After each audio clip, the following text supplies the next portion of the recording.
दोस्तों पेश है हत्यारा दोस्त। मनोज कॉमिक्स से बहुत पुरानी कॉमिक्स है। ये कवर चित्र है इसका।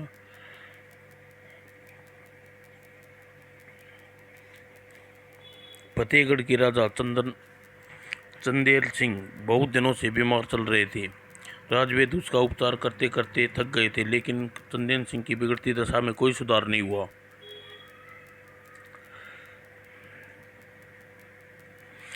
एक दिन संध्या के समय अपने पास बैठी हुई महारानी केसर देवी से बोले, महारानी लगता है हमारा अंतिम वक्त आ गया है। शुभ शुभ बोलिए महाराज, अभी आपके दुश्मन भी भूल से तबीयत खराब ना हो। महारानी ये सब कह कर तुम हमें झूठी दिलासा न दो तो मृत्यु के प्रत्यक्ष दिखाई दे रही है। महाराज आज यह आपको क्या हो गया है जो इस प्रकार अनगलन बातें कर रहे हुए। महारानी मेरी बातें अनगलन नहीं है, इसमें पहले मौत हमें कोई आगोश में ले खींचे। तुम्हें एक अत्यंत गोपनीय बात बताना चाहते हैं, बताइए महाराज। तब चंदन सिंह ने तकिए के नीचे रखी चाबी निकाली और महारानी की तरफ बढ़ाते हुए बोले, महारानी प्रतिदिन पूछती थी ना यह चाबी किस कक्ष की है, यह चाबी मैं सोते वक्त अपने पास क्यों रखता हूँ। हाँ महाराज, यह आज तक मेरी समझ में नहीं आई कि आप इस चाबी को इतने महत्व क्यों देती थी। 2 वर्ष से देख रही हूँ कि यह चाबी हर समय आपके पास रहती है। इस चाबी को किसी हाथ भी नहीं लगाने देते, इसका क्या रहस्य है महाराज। महारानी आज हम तुम्हें इस चाबी का रहस्य के बारे में बताने जा रहे हैं और आज के बाद चाबी तुम्हारे पास ही रखोगी। मेरी मृत्यु के पश्चात चाबी तुम्हें संभाल कर रखनी है। यह क्या है महाराज, मुझे फिर भी मृत्यु की बात कर बैठे। यह देख महाराज ने कहा। महारानी व्यर्थ में नाराजगी छोड़ो और मेरी बात ध्यान से सुनो। मेरे कक्ष में लगा हुआ जो कक्ष है उसके अंदर दरवाजे के लगे ताले की चाबी है। उस कक्ष में एक चित्र रखा हुआ है। मेरी मृत्यु के बाद तुम उस चित्र चाबी सजे कर रखोगी। भूल से भी कभी युवराज बुलंद को यह चाबी नहीं दोगी। याद रखो, अगर तुमने ऐसा किया तो युवराज बुलंद कल के जीवित नहीं रहेगा। कक्ष में बंद उस चित्र के कारण ही उसकी अकाल मृत्यु हो जाएगी। यह आप क्या कह रहे हैं महाराज, भला एक साधारण से चित्र के कारण युवराज बुलंदखंड की मृत्यु हो सकती है। महारानी जिसे तुम साधारण चित्र कह रही हो कोई साधारण चित्र नहीं, वह चित्र अभयदीप की राजकुमारी चित्रमाला का है, जिसे 2 वर्ष पूर्व हमने एक चित्रकार से खरीदा था। महाराज आपके कथन से चित्र के प्रति जिज्ञासा बढ़ रही है। आप विस्तार पूर्वक उस चित्र के बारे में बताइए। यह भी बताइए कि वह चित्र युवराज बुलंदशहर की कैसे अशुभ है। ठीक है महारानी, हम विस्तार से तुम्हें सारी बात बताते हैं ताकि मेरी बात को गंभीरता से तुम्हें सही पता लग सके। सुनो, 2 वर्ष पूरे जब हम दरबार में बैठे हुए थे तो एक चित्रकार के बनाए चित्र को लेकर हमारे पास आया। महाराज मैंने सुना है आप चित्रकला के बहुत कदरदान हैं, इसलिए मैं आपके बनाए हुए चित्र लेकर आपके पास आया हूँ। ज़रा देखें तो सही चित्र, तुम्हारे बनाए हुए चित्र कैसे हैं। और बनाए चित्र दे रही है। मैंने एक एक करके सारे चित्र देखे। चित्रकार ने बड़े ही सुंदर चित्र बनाए थे। उन चित्रों को उलट पुलट देखने जी रहा था कि अचानक मेरे चित्र की दृष्टि पड़ी। मेरे दृष्टि उसी पर जमकर रह गई। ओह, यह चित्र तो बिल्कुल सजीव लग रहा है। ऐसा लग रहा है जैसे रेखांतर में युक्ति अभी बोल पड़ेगी। चित्रकार, इतनी सुंदर युक्ति को वास्तव में दुनिया में है। इस चित्र में रेखांत तुम्हारी कल्पनाएं हैं। महाराज यह चित्र अभयदीप की राजकुमारी माला का है। अभयदीप की राजकुमारी माला अपने इस चित्र से कहीं ज़्यादा सुंदर और मोहक है। अच्छा, यह अभयदीप की राजकुमारी माला का चित्र है। सचमुच राजकुमारी माला इतनी सुंदरी की प्रतिभा है। मैंने चित्र में यह चित्र खरीद लिया। बदले में मैंने उसे स्वर्ण मुद्राएं की एक बड़ी थैली दी। लो चित्र, यह तुम्हारा प्यारा है। चित्रकार दरबार से चला गया। उसके जाने के बाद हम राजज्योतिषी ब्रह्मदत्त को बुलाया और उस राजकुमारी माला का चित्र दिखाते हुए कहा, राजज्योतिषी जी देखो, जानते हैं हम केवल चित्र देखकर ही चित्र की में रेखाएं मनुष्य के भाग्य का हाल बता सकते हैं। अतः उन्हें चित्र देकर इस चित्र की रेखायुक्ति के भाग्य का हाल बताइए। महाराज, आप इस चित्र की रेखा का भाग्य क्यों जानना चाहते हैं? राजज्योतिषी जी, यह चित्र अभयदीप की राजकुमारी माला का है। हम इकलौते पुत्र युवराज बुलंद सिंह से विवाह राजकुमारी माला का करना चाहते हैं, इसलिए हमें राजकुमारी की माला के भाग्य के हाल का जानना चाहते हैं। यह विवाह शुभ होगा या अशुभ? अगर ऐसी बात है हमारा, तो मैं अवश्य इस चित्र के भाग्य हाल बताऊंगा। राजज्योतिषी ध्यानपूर्वक चित्र को देखा। ओह अनर्थ, घोर अनर्थ! तब पर पसीना झलक आया। यह देख मैं चौंका। क्या बात है राजज्योतिषी, आप इस चित्र को देखकर इतने परेशान क्यों उठे? महाराज, यह बात परेशान की होने की है। हमें भी कुछ बताइए राजज्योतिषी, आखिर बात क्या है?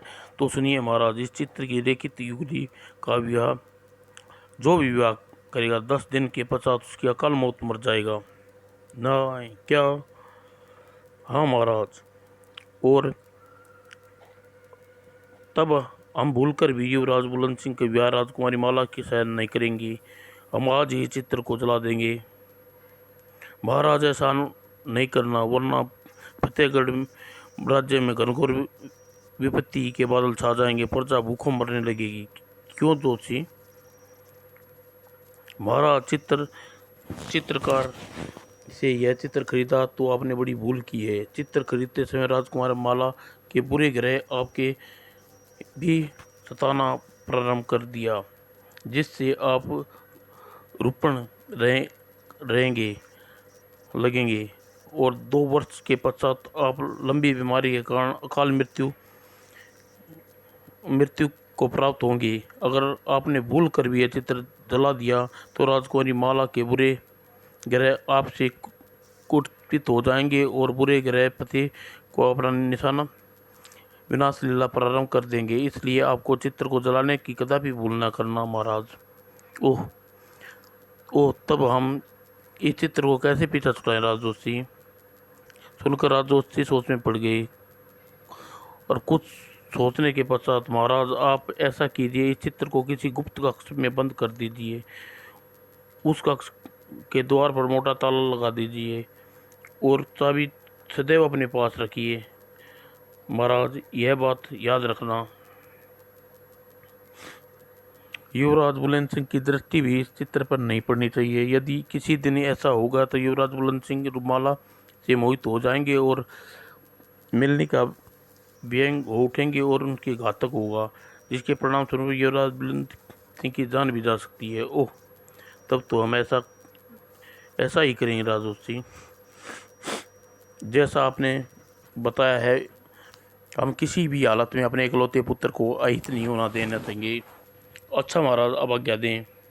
मुझे जाने की आज्ञा लेकर राज्य से चले गए और उधर मारिन केसर देवी को इतनी बात बताने के बाद राजा चंदेल सिंह ने आगे कहा, महारानी राजज्योतिषी के बताए हुए अनुसार हम उसी दिन राजकुमारी का चित्र अपने शयन कक्ष में लगे कक्ष में बंद कर दिया और ताला लगा दिया। यह चाबी उसी कक्ष की है महारानी। आज से चाबी तुम्हारे पास रहेगी। अगर आपका ऐसा आदेश है तो महाराज, यह चाबी अपने पास रख लेती हूँ। आपकी कृपा करके मृत्यु की बात न करें।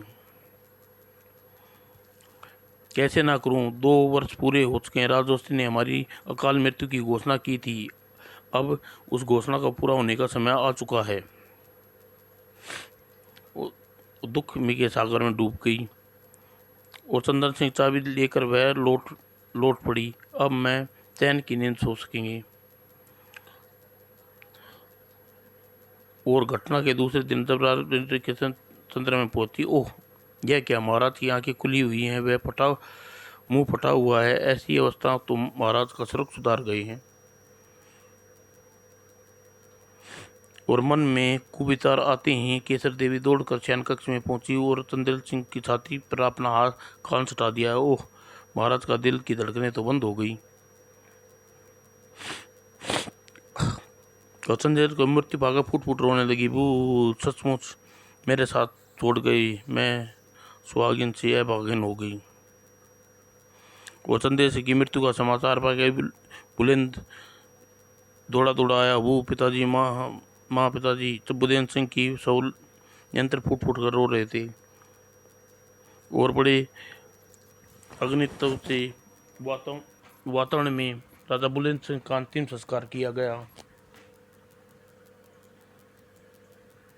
और जब 13 दिन पश्चात चंदेल सिंह 13वीं हो गई तो प्रधानमंत्री ने कीर्तिनगर के महामंत्रिमंडल से सदस्य से राजकुमारी केसर देवी से मिले। और केसर देवी से मिलने से राजा के संबंध में प्रधानमंत्री ने केसर देवी से कहा, महारानी, आप अपने सारे मंत्री को एक बार निवेदन करने आए हैं। कहिए प्रधानमंत्री जी, क्या आप लोग क्या निवेदन करना चाहते हैं? महारानी जी, महाराज का निधन हो जाने के कारण फतेहगढ़ का राज सिंहासन खाली पड़ा है, इसलिए हम लोग चाहते हैं कि युवराज बुलंद सिंह फतेहगढ़ का नया राजा घोषित कर दें। अब विलम्ब नहीं करनी चाहिए। प्रधानमंत्री, जैसा आप लोग ठीक समझे करें। हम आप लोगों के किसी कार्य में आपत्ति नहीं होगी। आप लोग राज्य के हित के लिए ही करेंगे, ठीक करेंगे। रानी जी, आपकी स्वीकृति पाने के लिए देर थी। हम कल ही एक सभ्य भव्य समारोह करके युवराज बुलंद सिंह को फतेहपुर का नया राजा घोषित कर देंगे। और दूसरे दिन भव्य समारोह के साथ बुलंद सिंह फतेहपुर का राजा बना दिया गया और बुलंद में शांतिपूर्ण राज्य संचालन करने लगा। एक दिन बुलंद सिंह अपने विभिन्न मित्र प्रवेश, जो प्रधानमंत्री कीर्ति सिंह के पुत्र थे, उसके साथ राज उद्यान में बैठा हुआ था। राजन, बहुत दिनों से कोई जिज्ञासा मेरे मन में उमड़ रही है। कैसी जिज्ञासा है?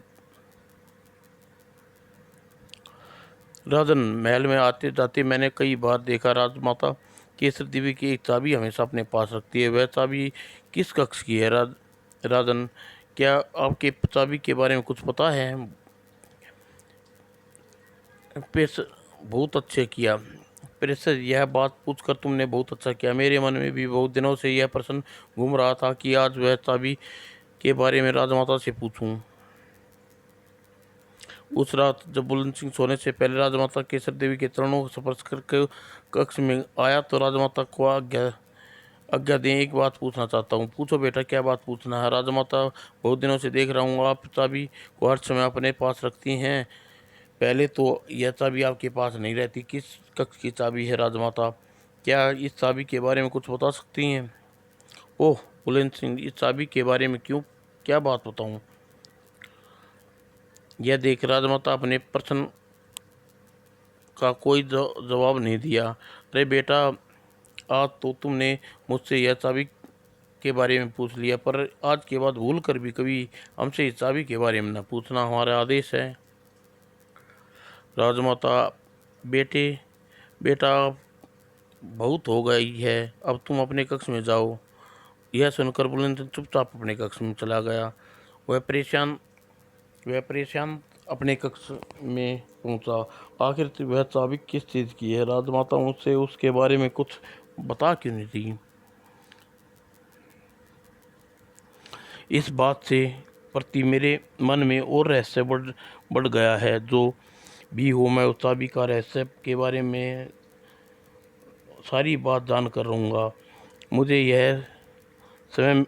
मुझे जब भी समय मिले करेगा, छिप कर राजमाता की गतिविधियों को देखा करूँगा। राजमाता कभी न कभी तो उस चाबी किसी न किसी ताले तो खोलेगी ही।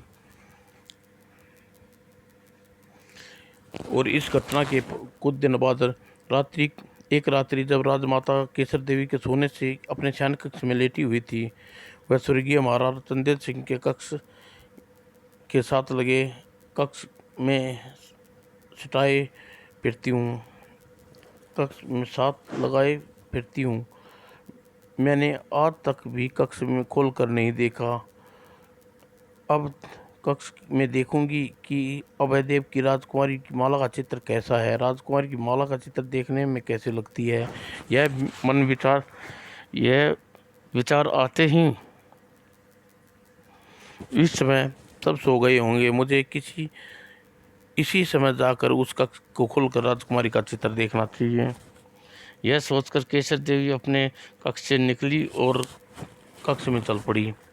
उधर दूसरी ओर बहुत देर पर आंखें अचानक खुल गई। पता नहीं क्या बात है, आज रात्रि के समय आँखों क्यों खुल गई। अब यह प्रश्न करने पर मुझे पुनः नींद नहीं आ रही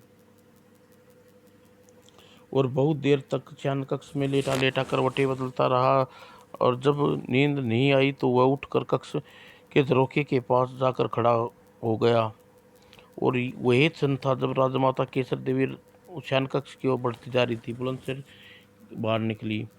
वो राजमाता इस समय कहाँ जा रही है, मुझे छिप कर दे इतना पीछा करना चाहिए।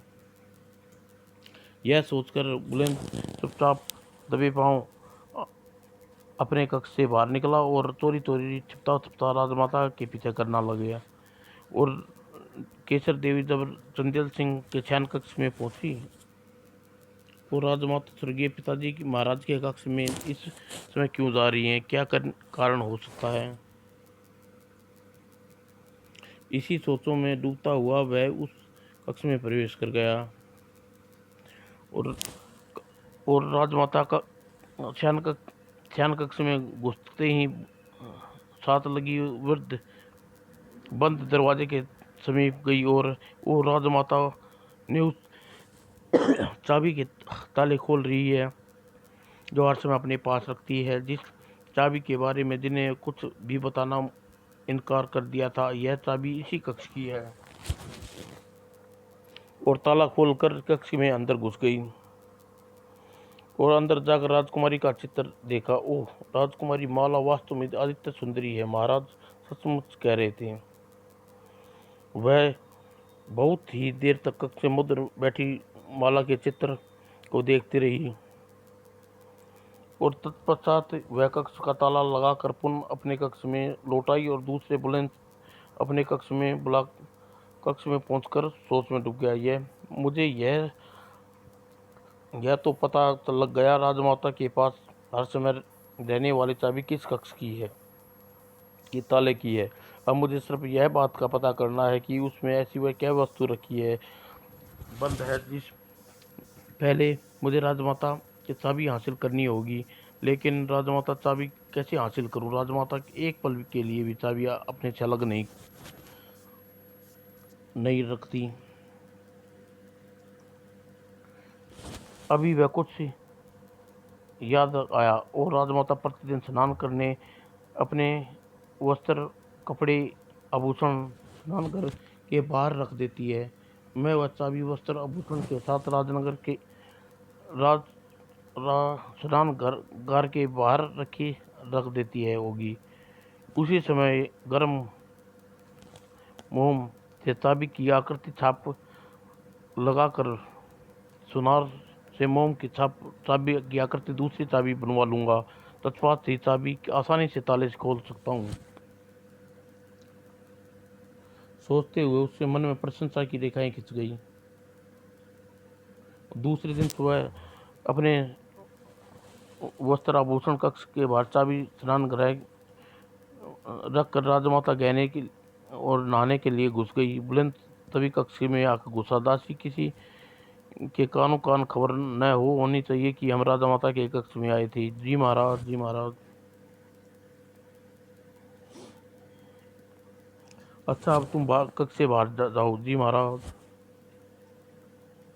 तब वह चाबी को जल्दी से अपना कार्य पूरा करके यहाँ से चला जाना चाहिए। प्रबुल्ल सिंह ने चाबी का गुच्छा उठाया और चाबी निकाल ली और गर्म मोम पर रखकर हाथ से दबा दी और अगले ही पल मोम से चाबी की आकृति उभराई और बन गया काम। प्रबुल्ल ने चाबी के गुच्छे में वहीं रखकर वह कक्ष से बाहर निकल आया और उसने अपने गोपू सुनार को बुलाया और गोपू, इस मोम में छिपी चाबी की आकृति को देखकर तुम्हें एक ऐसी चाबी बनानी है, शाम तक वह चाबी हमें अवश्य मिल जानी चाहिए। और गोपू सुनार चाबी बनाकर उसे दे गया। मैं आज रात ही चाबी के उस कक्ष को खोलकर देखूंगा। और उसी रात जब चाबी से स्वर्गीय कमलेश कक्ष में पहुंचा, चाबी से ताला खुला गया और कक्ष में घुसकर देखना चाहिए कक्ष में क्या बंद है। अंदर जाकर उसकी दृष्टि राजकुमारी के चित्र पर पड़ी। कितनी सुंदर युक्ति है। बुलंद ने राजकुमारी के चित्र में सुंदरी सुर्ख होकर रह गया। आह, इस सुंदरी से मेरा विवाह करूंगा। कल ही राजमाता से पूछूंगा यह चित्र किस सुंदरी का है। और उस चित्र के अलावा उसे कुछ कक्ष में कुछ भी नहीं मिला। इसका मतलब यह हुआ कि चित्र को ही लोग नजरों से छिपाने के लिए राजमाता ने इस चाबी को अपने पास रखती थी। तो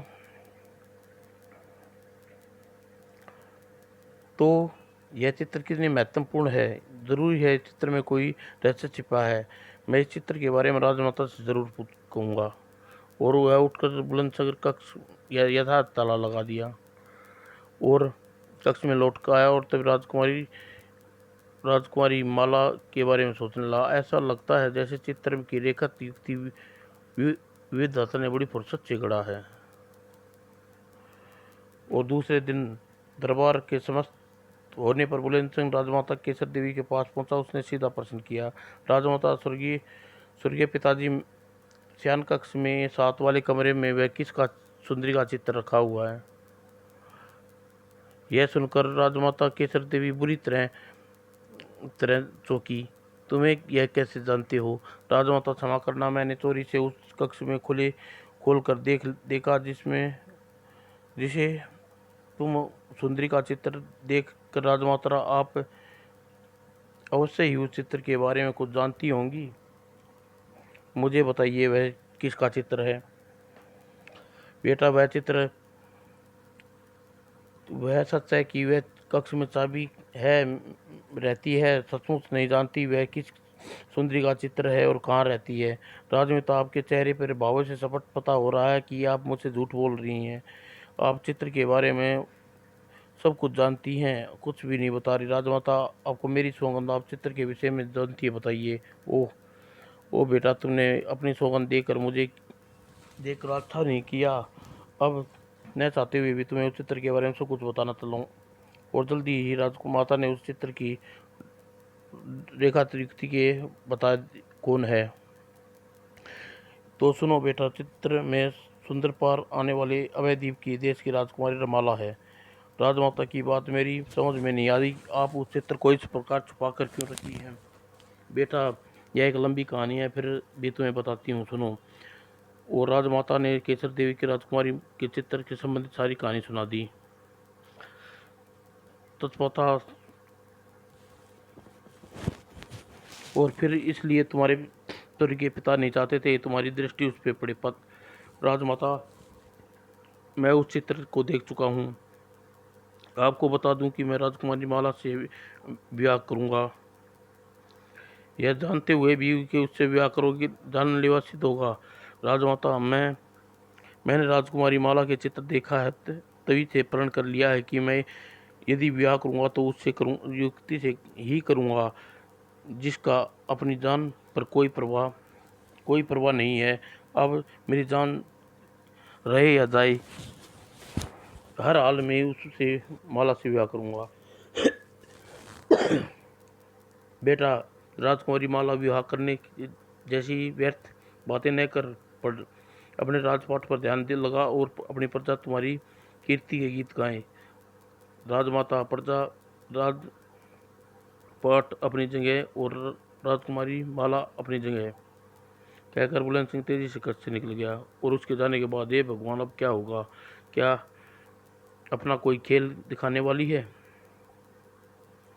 और उधर बुलंद सिंह ने प्रधानमंत्री पुत्र प्रश्न से मिला, प्रवेश मुझे तुम्हें लेकर अभय द्वीप की यात्रा पर जाना चाहता हूँ।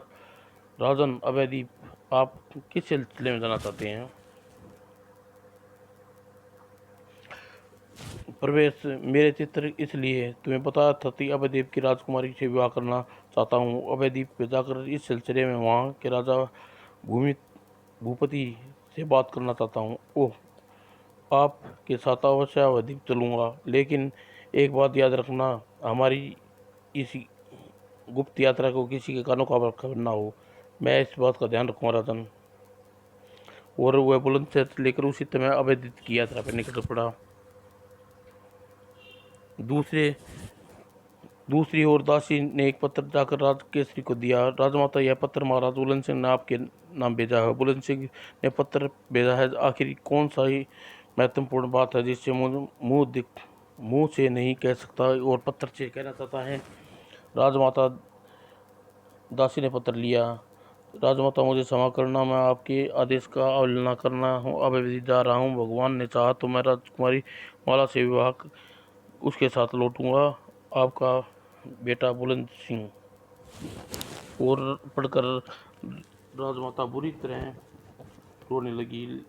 अरे, लाख चाहने पर भी वही होकर रहता जिसका डर था। पता नहीं अब बुलंद सिंह अब आएगी, जीवन वापस लौटेगा या नहीं। दूसरी ओर कई दिन की यात्रा के पश्चात बुलंद सिंह जहाज अभय द्वीप तट पर जा लगा। यह सोचकर आंखों में आंसू आ गए थे। और प्रेषस में यहाँ के राजा भूमिपति के पास चलना चाहिए। दोनों अभय द्वीप के राजा भूमिपति के पास पहुंचे। महाराज, मैं समुद्र से फतेहगढ़ का राजा बुलंद सिंह हूँ और यहाँ मेरे मित्र परमजीत हैं। राजन, हमारे धन्य भाग जो हमारे द्वीप पे आए हो। उसी समय, महाराज, हम आपके एक विशेष प्रयोजन से आए हैं, आज्ञा कीजिए। राजन, महाराज, हम आपकी पुत्री स्वर्णलता से माला से विवाह करने की आशा लेकर आपके पास आए हैं। राजन, समुद्र पार राजा अपनी पुत्री का विवाह के संबंध करने के मुझे अत्यंत प्रशंसा होगी। मुझे आपका प्रस्ताव स्वीकार है। और तत्पश्चात राजा भूपति ने बड़ी धूमधाम से राजकुमारी माला से विवाह किया और बुलंदशहर की ओर चल दिया।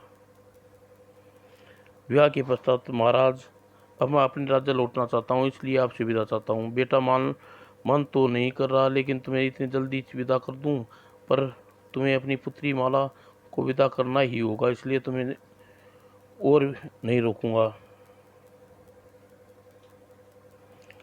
अब तुम बुलंद सिंह भूपति से विदा परमेश्वर माता के साथ वापस फतेहगढ़ लौट पड़ा। और राजमाता राजकुमारी माला को अपनी बहू के रूप में देखकर कितनी प्रसन्न होगी। और दूसरी ओर पेशकश में सोच रहा था, बुलंदशहर की पत्नी तो बड़ी रूपवती मिल गई, काश मुझे इतनी सुंदर पत्नी मिल जा सकती।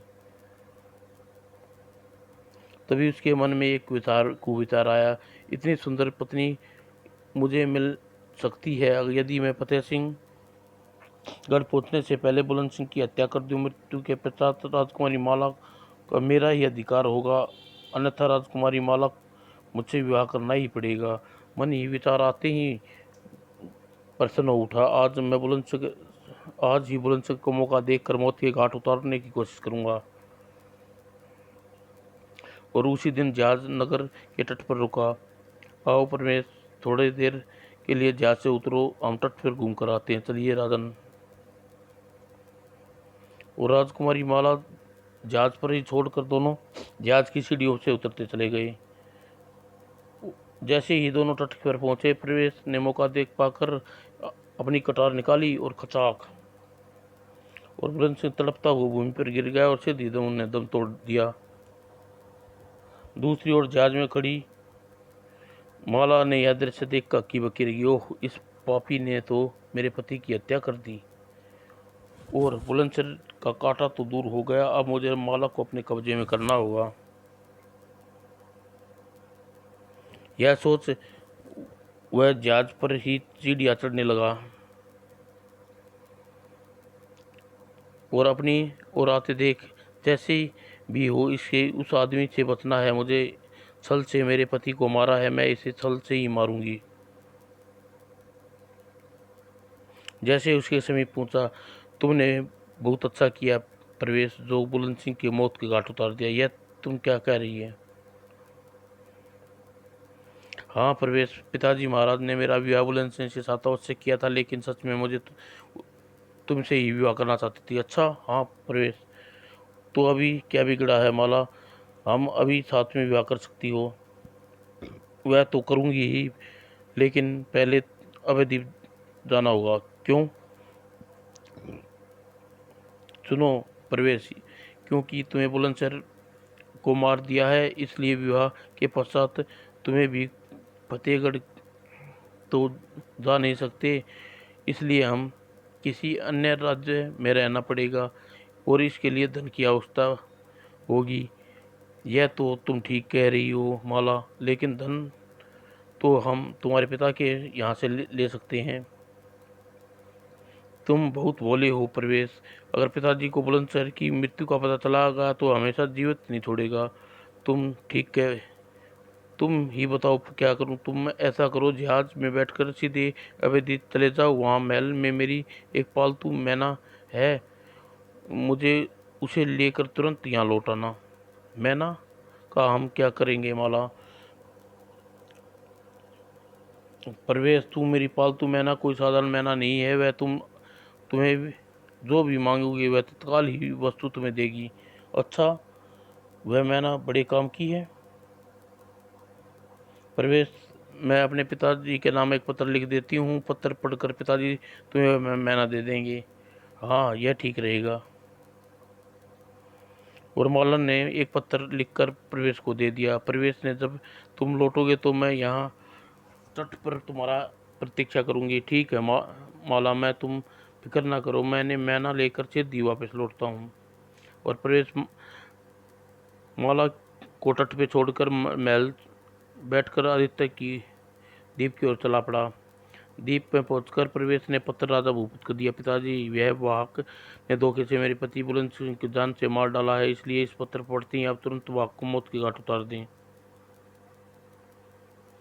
और पत्र पढ़ते ही राजकुमार भूप सिंह ने आंखें क्रोध से जल उठी। उसने तलवार निकाली और खचाक और प्रेस की गर्दन जाकर दूर गिरी, और दूसरे बुलंदशहर क्या सब गोद में रख के माला बुरी तरह विलाप करी। हाय मेरे स्वामी, तुम्हें छोड़कर क्यों चले गई?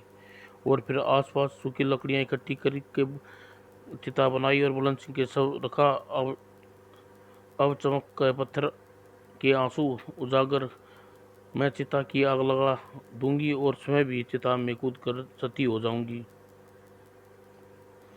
जैसे ही उसने चिता पर बैठकर चमचम के पत्थरों को घिसा, अग्निदेव प्रकट हुए। माला, तुम्हारे पति धर्म को जीवित को देखकर अत्यंत प्रसन्न हूँ धर्म को देखकर अत्यंत प्रसन्न हूँ। मांगो, क्या मांगती हो? जो मांगूंगी वह आप मुझे देंगे अग्निदेव? हाँ हाँ, क्यों नहीं, तुम मांगो तो सही। ठीक है अग्निदेव, मुझे असंत सौभाग्यवती का वरदान दो।